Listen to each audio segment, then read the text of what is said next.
and welcome. I'm Jackie Mansky, and I'm an associate editor at Zócalo Public Square. At Zócalo, our mission is to connect people to ideas and to one another. Everything we do is free, and everyone is welcome. We publish original writing and present conversations like the one you're watching today. You can find us online at zocalopublicsquare.org, as well as on all the main podcast platforms. And if you enjoy this conversation, please like it, follow us, and subscribe. We're about to hear today from agricultural scientist Molly Jahn, who is the program manager at the U.S. Defense Advanced Research Projects Agency, or DARPA. She will be discussing the possible paths to a future where food for all is assured. I'm thrilled to introduce Issues in Science and Technology Editor-in-Chief Daniel Sarewitz, who will be moderating today's event. Over to you, Dan. Square. My name is Dan Sarewitz. I'm the Editor-in-Chief of Issues in Science and Technology. We're a quarterly magazine published by the National Academies of Sciences, Engineering, and Medicine, and by Arizona State University. We're delighted to partner with Zócalo Public Square today to present today's conversation. What does food security really mean? And joining me to address that question is Molly Jahn, who recently wrote an article for Issues entitled Multiple Breadbasket Failure and How That Became a Policy Issue. And she describes her long, fascinating journey to putting the issue of food security on the national defense and national security agenda. And we'll talk about that journey today. Molly's a plant breeder. Many of you probably have never met a plant breeder before. She's responsible for inventing dozens of commercially popular varieties of squash. If you've ever had a delicata, you can thank Molly for that, as well as other produce, including delicious melons. In recent years, she has turned her attention, though, to something bigger and more complicated still, which is global food system vulnerability. She was on the faculty at Cornell's Department of Plant Breeding starting in about 1991, before becoming the Dean of the School of Agriculture and Life Sciences at the University of Wisconsin-Madison in 2006.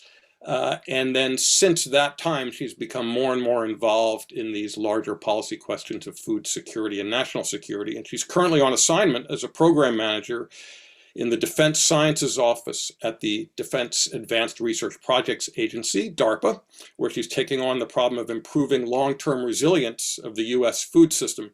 Molly, it is really great to see you. I'm really happy that we have this excuse to chat today, so thanks for making time to do that. Certainly my pleasure. And it's wonderful to be doing it from DARPA because my living room doesn't look nearly this cool. Yeah, it's really cool. Right. So DARPA is the definition of cool. And let me just say for the audience's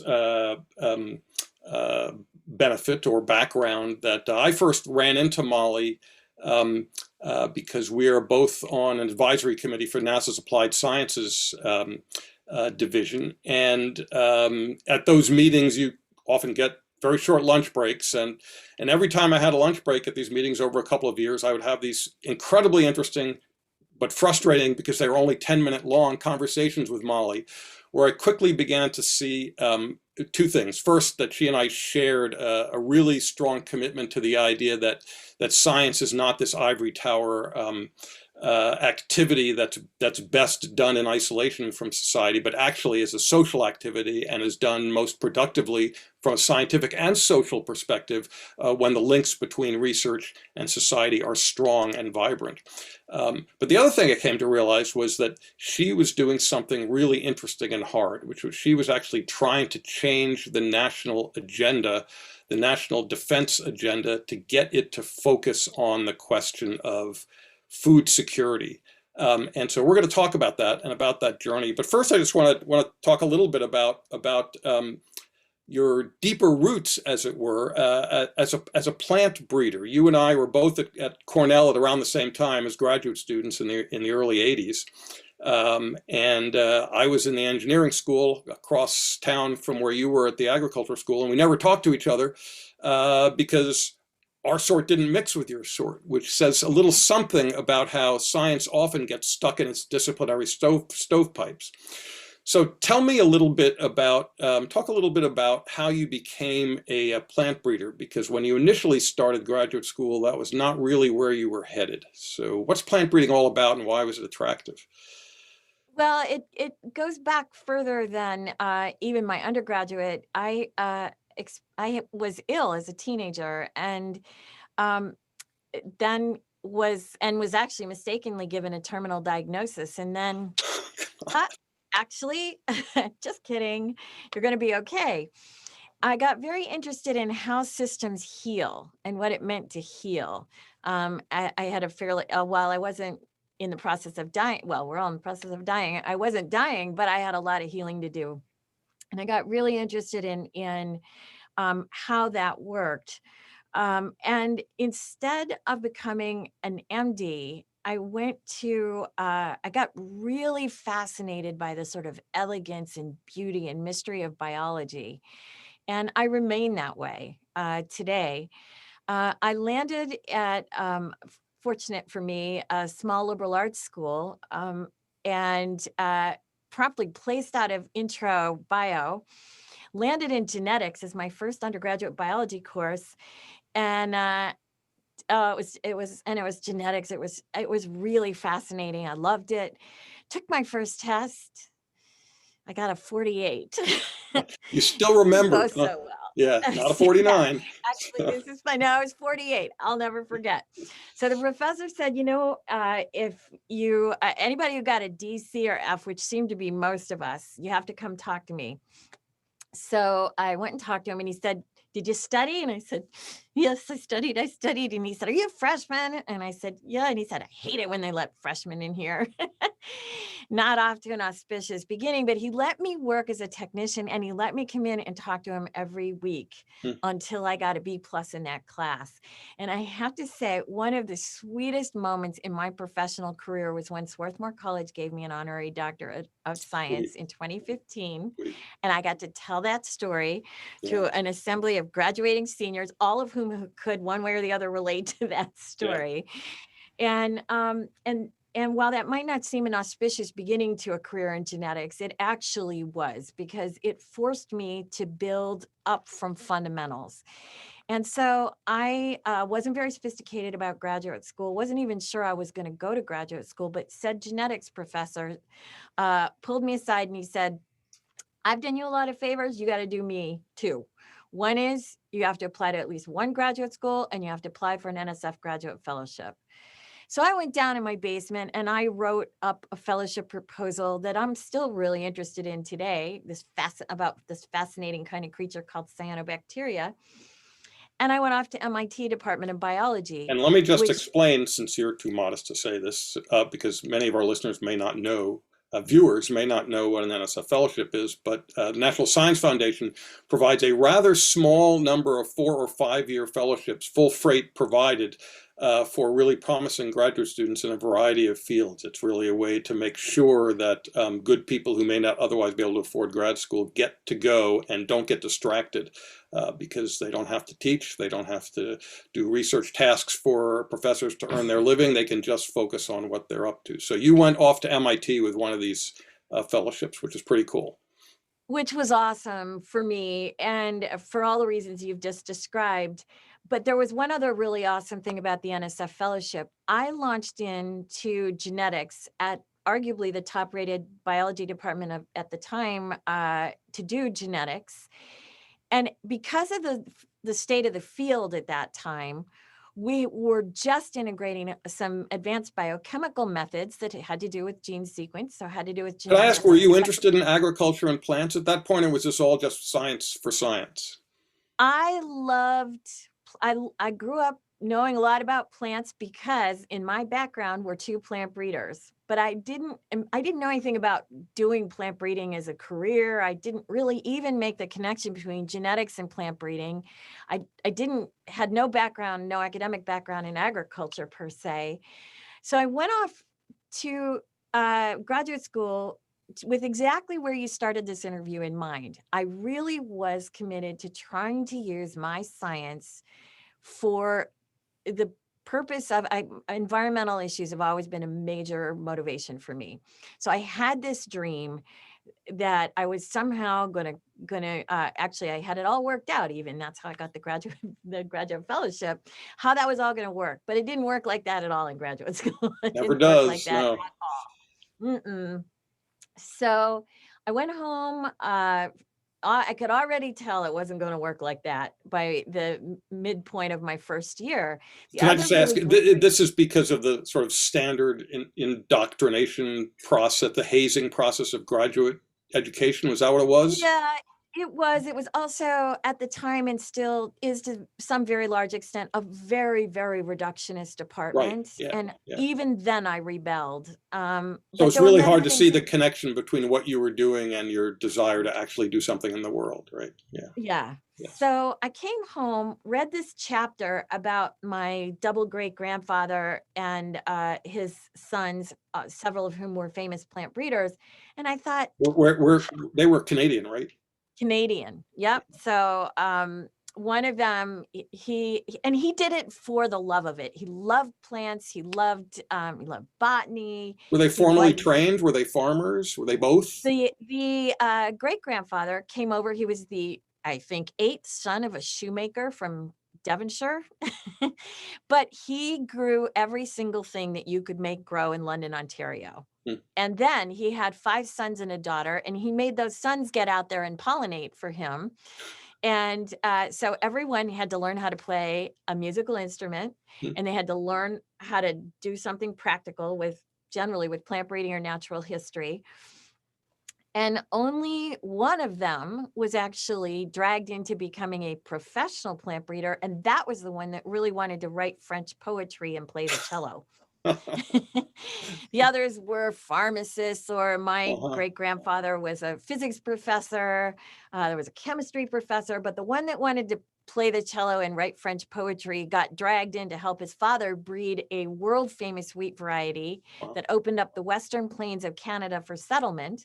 That's incredible. And changed the course of the country of Canada. And so this was before the internet. You have plant genetics in your genes, basically. You're not the first person to observe that. I'm sure that's true. Are you saying that was exceedingly unclever of me? I know. So. Still. There was one department of plant breeding that was called Department of Plant Breeding at the time. And so that was at Cornell. So the other really important thing about that graduate fellowship is that I could take it with me. If I left the graduate school I started at, I could bring it with me. And I brought it with me to Cornell, Department of Plant Breeding. They weren't particularly familiar with this kind of graduate fellowship. They really weren't familiar with somebody fresh off the boat from MIT. But I was entranced. I was just entranced. Twice a week, I got to go out for my lab in the afternoon. I took plant taxonomy, which meant I got to run around the woods learning plants. Yeah. I was in heaven. And 3.5 years later or so, they made me professor in that department. I can totally relate, because I was a geologist, and we just go out the back door of our building down into the gorge there and look at rocks. It was fantastic. So the connection between the reductionist study and the world out there was very palpable for both of us. And I think that's a really powerful experience, that a lot of scientists never get. It continues to inspire throughout a career. It continues to refresh, and it continues to inspire. But let me ask you, tell me if you agree with this. It does seem like there's a sort of a status thing, though, right? It's like biology is about molecular biology, and it's about DNA, and it's about genes, and it's about proteomics and all this other stuff. Plant breeding is somehow, it does not occupy this place on the scientific hierarchy along with those other fields, which is really weird, because all you guys do is feed the world. That's right. And in fact, when I finally got up the courage to tell one of my favorite professors that I was leaving MIT to go to Cornell, he said, "What are you doing?" And I said, I want to study plant breeding. And he said, "What a shame. You showed such promise." Right. You could spend your life publishing papers that no one reads. But I have to tell you a really great story. however many years later, I'm Undersecretary of Agriculture and I'm home for the weekend, and I pick up this chatter back and forth between the Secretary of Agriculture and his office saying, some guy from the National Academies wants to come over and present to the Secretary this report that they've just issued on the importance of life sciences in the 21st century. And I realized the some guy was my professor. And in the meantime, he'd picked up a Nobel Prize. And so I said to the secretary, I'll take that meeting. So there I was greeting my professor from MIT at the door of the US Department of Agriculture. I don't think he'd ever been there before. Yeah. As an Undersecretary of Agriculture, with him bringing me this report from the National Academies about how important agriculture was going to be in the 21st century. Funny. The circle was closed. Yeah. Did he Yeah, right? Did he say, "Well, you were right after all"? So, you know, so look, I don't remember. We had so a look, lovely moment. I have to say, we had a lovely moment there. that's at nice. NBC. No, it's nice. It's good. Yeah. And I think there is an increasing recognition that that there's really no valor in being isolated in your own little field. You know, so Yeah, and I think you're right. You know, in a sense, plant breeding is a trade. It is much more. Dan and I were talking about this. It's much more like engineering than science. It didn't dawn on me until I was pretty far along that I was fascinated by virus resistance in plants. And I was especially interested in it because I knew plants didn't have an immune system. And in those days, we needed to really work on very simplified genetic systems in order to understand these really molecular details.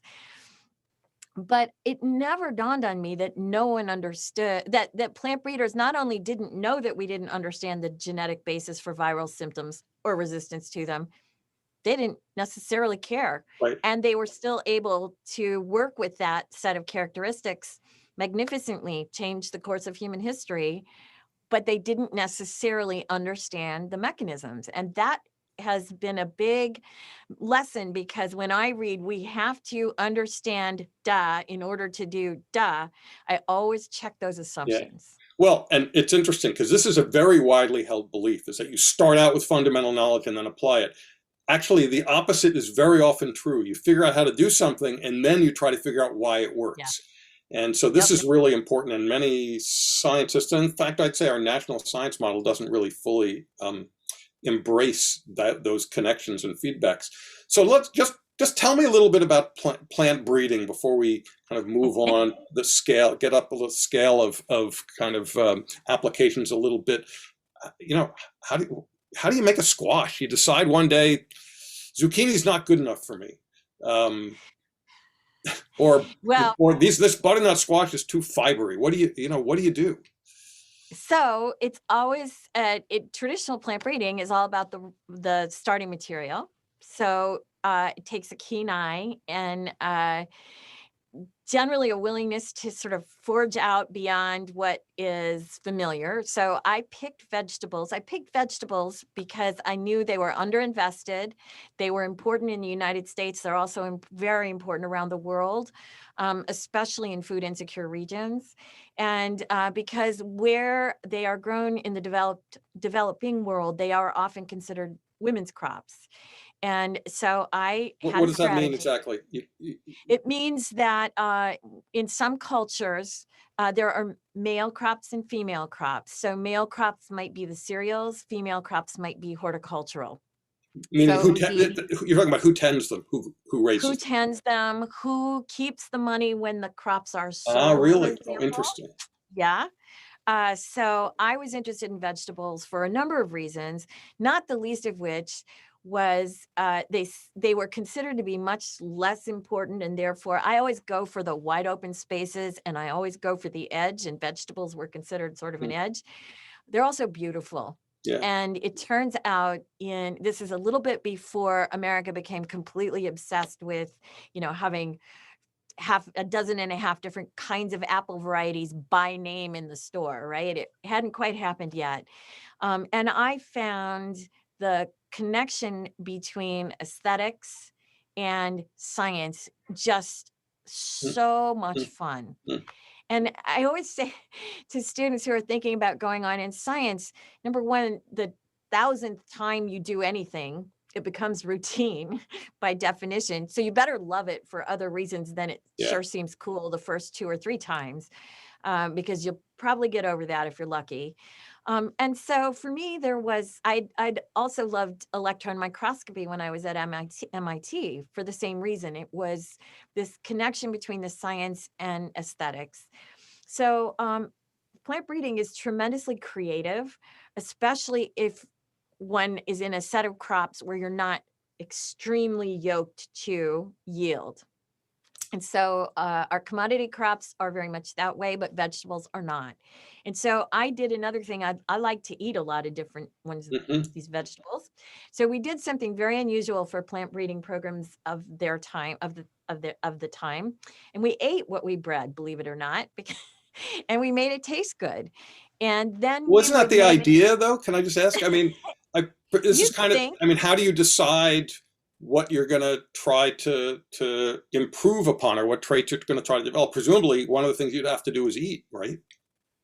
Well, you'd think so, but those who eat are not the ones that actually purchase vegetable seed.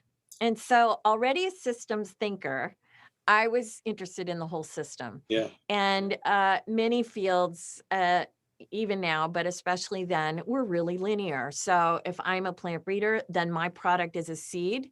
If my product is a seed, then my customer is the person who purchases the seed, not that person's customer. Yeah. So we bred for things, we bred for characteristics that our first order customers loved, and our second order customers might not love, like hard tomatoes. So just to yeah, that's what I was going to say. So that's why we have tomatoes that are hard and taste not very good, because they're easy to ship. Right. Right, they bounce off the top of a tractor trailer, and can't. If you've ever been behind one of those in Davis, Yellow County, California, you know it goes bling, bling, bling, right? That's really amazing. Those are processing tomatoes. So plant breeders are not trained to think like the consumer. They're trained to think like the middle person, the farmers or the suppliers. Often plant breeders. And this is, I can say this because I'm still engaged in plant breeding training programs. Often plant breeding plant breeders are not trained to think a lot in general about the system as a whole. Yeah. So we're given targets like tradespeople are, and my job is to hit that target. My job is not to overthink what my customer told me they want. Now, one thing I was so lucky coming in from MIT because there were just a whole lot of rules I never learned. And those have been really, really important pieces of my career. I never learned that as a plant breeder, I'm not supposed to talk to my customer. I'm supposed to let the extension agent talk to my customer. I had never heard of extension agents. I didn't know any better. Turns out my extension agents had all been cut by budget cuts, before I ever got there. But my field was still acting like they were there, even though they weren't. So it was things like that. I didn't know. Well, I didn't. Well, so this led to kind of a different way to think about plant breeding, right? Yeah. As a more kind of community-oriented, kind of participatory activity. One thing I did was I borrowed tactics used in the developing world, which, because of lack of infrastructure, many workarounds had been devised, like participatory approaches to plant breeding. They didn't have nearly the professionalized infrastructure. Yeah. But what that also meant was that you had these were network plays. And so starting pretty early in my career, I got really interested in what it meant to be working in networks, not pipelines. And then to leverage the power of networks, not pipelines. This is a really interesting difference in perspective. Just to point out a couple things. One is, so the innovation in this case came from your understanding more about developing world plant breeding, so you could import their system back here to our industrialized model. And the other is how thinking in these linear terms, which is the way we organize everything, right? That reinforces stovepiping, which in some sense really disenfranchises, say, consumers, right? From the whole process of creating products that they might actually want, which is sort of unbelievable. It means that they, in some way that no one would have imagined, they lack a voice where they could have a voice. And you're giving voice to people who eat. And it disenfranchises, I would argue, the scientists themselves. And fortunately, it's not just me. Max Weber felt this as well. Yep. Because what happens is when you're trapped in that small a frame, and we haven't equipped our trainees to think from first principles, our students don't know how to check their assumptions. Right. So when they receive evidence of some sort of dissonance or even a spark of creativity, they're not in a position to kick off from the party line and do something different. I had the benefit of not having that party line. I didn't know the party line. So I thought, when they told me nobody would ever like a little baby butternut, I thought, I think those little baby butternuts are really cute. I'd like a little baby butternut. Or delicata. Nobody had even heard of delicata in those days. It was going out of fashion because you couldn't grow the stuff. If you ever did get a fruit, it could be delicious, but mostly you didn't get any fruit at all. And I just thought it tasted, the one little fruit I got, I thought it tasted delicious, and I didn't care that it was oblong and green and white.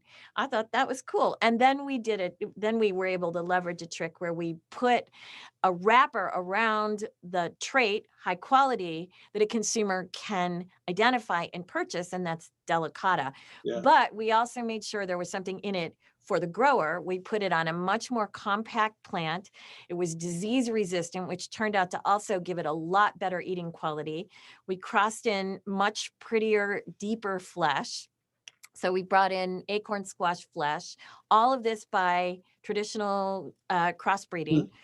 And so we generated this thing called Cornell's Bush delicata that didn't look a bit like the old delicata, except in fruit type. And even when you cut it, it had that delicious nutty flavor. But otherwise, instead of thin, muddy colored yellow flesh, it had this gorgeous orange flesh. This is really cool. And just to kind of put an exclamation point on it, and then I want to kind of move into the next phase of network complexity. What allowed you to do this is that you didn't think like a siloed scientist. You could put your head in the space of what the consumer was thinking, but you were also thinking about the farmers. You were also thinking about the seed companies, and you were thinking about how they all connect to each other. And you kind of recognized a commonality of interest there that's lost when you have this pipeline model. So this leads me to, go ahead. And let me just put in a plug for MIT. I learned how to think at MIT. So when I was presented with an answer that I could not understand, I kept asking the question. And that was something they taught me at MIT. Because plant breeding is conservative as a practice, right? Generally. Like any trade. Any trade. And, to some extent, rightly so, right? Yes, exactly. Well, this is the problem, is there's reasons why you get these cultural behaviors around, say, basic science or more applied science, but nonetheless, they can be very restricting. All right, so you're a network thinker. And somehow you go from thinking about how to make delicious, beautiful, cute squash to also beginning to think about the food system as a whole, farmers and the kind of plight of American farmers, the growth of the scale of American farms, and you begin to kind of get an intuition that there's a problem here. How did you arrive at that? Well, it was incremental, and there was a fundamental structure, which was that I viewed my career as an experiment. So I began to get information that gave me concern, and it came in various ways. One of which was I did something I had really wanted to do. I wanted to win an All-America Selections gold medal, and I did. I was so excited. And I'll never forget getting the call, and they said, "You've just won." And I was like, and then I picked up this little brown packet of seed in my other hand, and I looked at the receiver, and they started talking about licensing and, tons of seed. And I looked at my little 100 seed in my little brown envelope, and I thought, I have no idea what comes next? Yeah. Like, no idea. So in order to deliver on that, I had to learn a lot about what What was comes the next. what was the prize for, by the way? What variety? It was for Cornell's Bush Delicata. My Oh, first okay. All-America was for that Okay. variety. All right. Okay. Because among other things, it was an open pollinated variety that beat out all the best commercial hybrids. So it beat Cool. the best hybrids at their own games, and it wasn't familiar. Okay. So how does that then get you to thinking about, what's the pathway to thinking about Well, but food then security? I realized, wow, this my instrument of change here, with all due respect of what a great squash variety is, it's a squash variety, right? And, world peace, squash variety, world peace, squash variety. Like, I realized I was missing some steps. Fast forward some experiences. I started breeding in and for organic agriculture systems, in addition to conventionally managed systems. And those systems tend to be very, that's where I really learned, although I didn't have the language, about systems thinking, was working with and for organic agriculture. Mm. Then we had an experience in the mid-aughts where by this time I get called in as a sort of, vegetable breeder SWAT team, crises around the world. There's a whitefly transmitted disease wiping out West African tomato production. Mm. So we come in and we're told by USAID, here are the methods you should use because this will build capacity in these countries.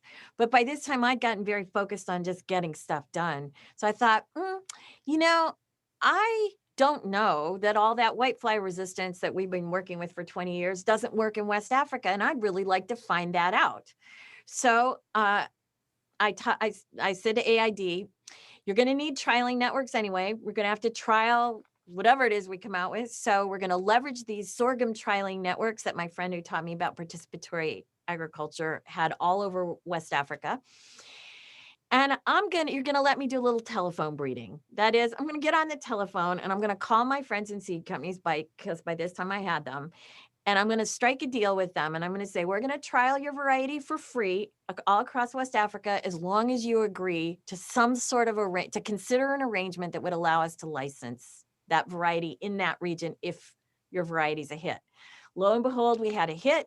We restored tomato production very quickly, and we swamped out the tomato markets. And I got these 3 photographs because by this time I'd got the formula down. So I had 2 more NSF graduate fellows in my lab, both of whom had gone to see what was happening in West Africa at the time. And they sent me back these photographs I show any chance I get. And in my systems thinking class, we call this the tomato parable. There were so many tomatoes. Now we thought about this because we're paying attention. There was a tomato cannery in West Africa. But what we hadn't really taken the time, and this is another thing, we do a lot with snapshots. We're not so good with systems dynamics. Yes, there was a tomato cannery. Yes, it could accommodate the harvest. No, it did not have electricity. Yeah. And the tomatoes rotted on the loading dock. And I looked at those photographs and I said, I have just proven that markets work at the expense of very vulnerable people. Yeah. And I'm going to do something different from here on. And that's how we came to be having this conversation right now.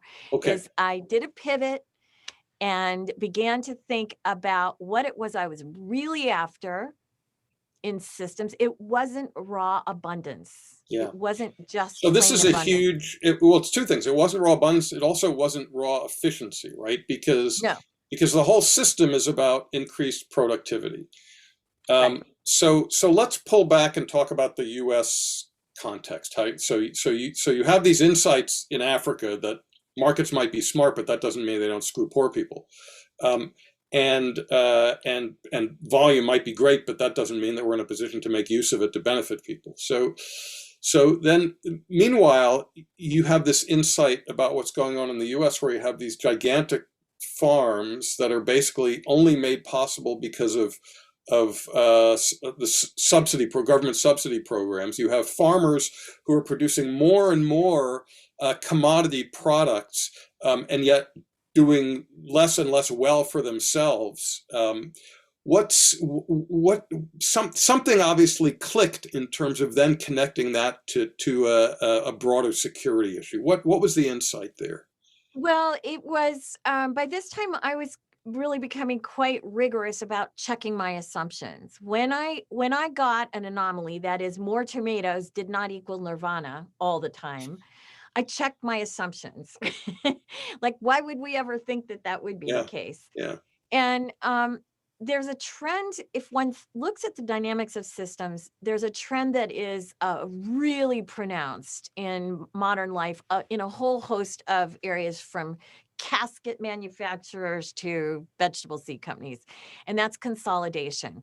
So driving at efficiency, driving at productivity, when we use those as our North Stars, we tend to drive systems we tend to drive diversity out, because that's not a property. Adam Smith got this, right? So, right. And so that's fine if you're not concerned with properties of the system that have to do with the functions of diversity in that system, like resilience or stability, right? We made a fundamental error in equating abundance with stability. So there's a tension, obviously, between efficiency and abundance and resilience. That's really what you're talking about. And yet, but it's hard not to say at the same time, to look at, and in some sense you acknowledge this in your article for us, that in many ways, though, the U.S. food system, at least in terms of feeding Americans and America at very affordable prices, has been unbelievably successful, right? It has, but it also doesn't mean that our food system is performing at anything like an acceptable level in the United States, even pre-COVID. So when I was undersecretary, the number was somewhere between 1 in 5 and 1 in 7 American children were food insecure. That's just unacceptable. But that's also, that's a separate issue, as Amartya Sen taught us several decades ago, a very separate issue from the volume, from the productivity and efficiency issue, right? But I did not, as a plant breeder, excuse myself from that issue. Cool. That's the difference. Yeah, right. And so we call the hypothesis that if I only had more, everything's going to be great. In my systems thinking class, we call it the more is better, better, better hypothesis. And it might have made a lot of sense when President Lincoln was designing this early professionalized research system in the, around the time of the Civil War. But we've asked and answered that question, and we don't like the answer we've gotten, because under the lens of more is better, better, we've gotten more, all right. We've gotten more commodity we were interested in. We've also gotten all the collateral consequences amped up at the same time. So we've driven the human earth system outside historical precedents. Everything from soil loss to the dead zone of the Gulf of Mexico to diabetes and obesity. Phosphorus, activated nitrogen, heat, active carbon in the methane, temperature, humans, size of humans. It's all that we're just pushing way too much energy into the human earth system, and that's a national security problem. Okay, so what is the nature of it sounds very complex. There's all sorts of things going on, all sorts of consequences. How do you reduce that national security problem to something where you can actually get some traction on addressing it, on mitigating it? And this maybe gets to what we started out talking about. So I got to be a dean for a while, and I always joke about dean school because, of course, there isn't any such thing. No, there isn't. But they teach you things in dean school like follow the money, right? And they teach you, at least I learned being dean that I got to claim some sort of even private victory if I came up with an accurate diagnosis for what was going on, because often what presents itself in the dean's office is not really what's really going on. And so when I got an accurate diagnosis, I always got to do a little dance, even if what was still in front of me looked pretty dire. It was, I hate to tell you how long it took me to come up with a really obvious insight. By this time, I had been pulled into climate change as a threat to food security, and food security as a threat to national security, and trying to mitigate the damage in large systems that we designed very much on purpose to be basically Right. exactly like they were, Yep. right?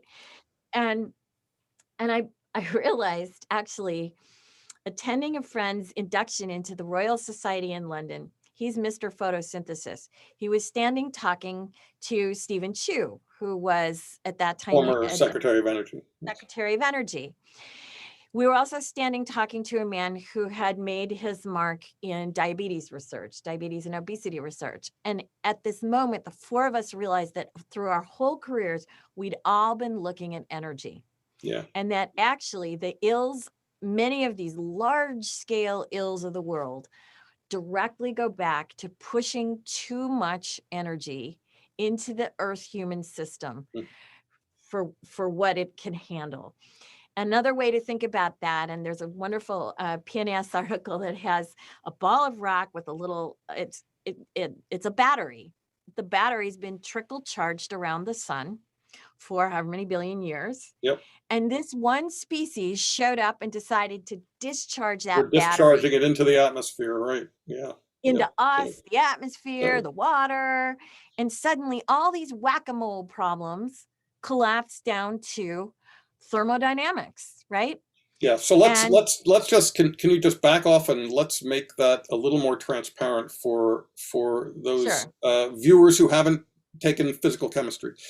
So what you're really saying is that tell me if this is right, that without attending at all to the systems level consequences, we are basically supercharging the Earth's environment with all the energy inputs that we're driving into it without thinking about what the consequences might be, whether that's CO2 into the atmosphere, whether that's phosphorus in the ground, whether it's fertilizers into our rivers.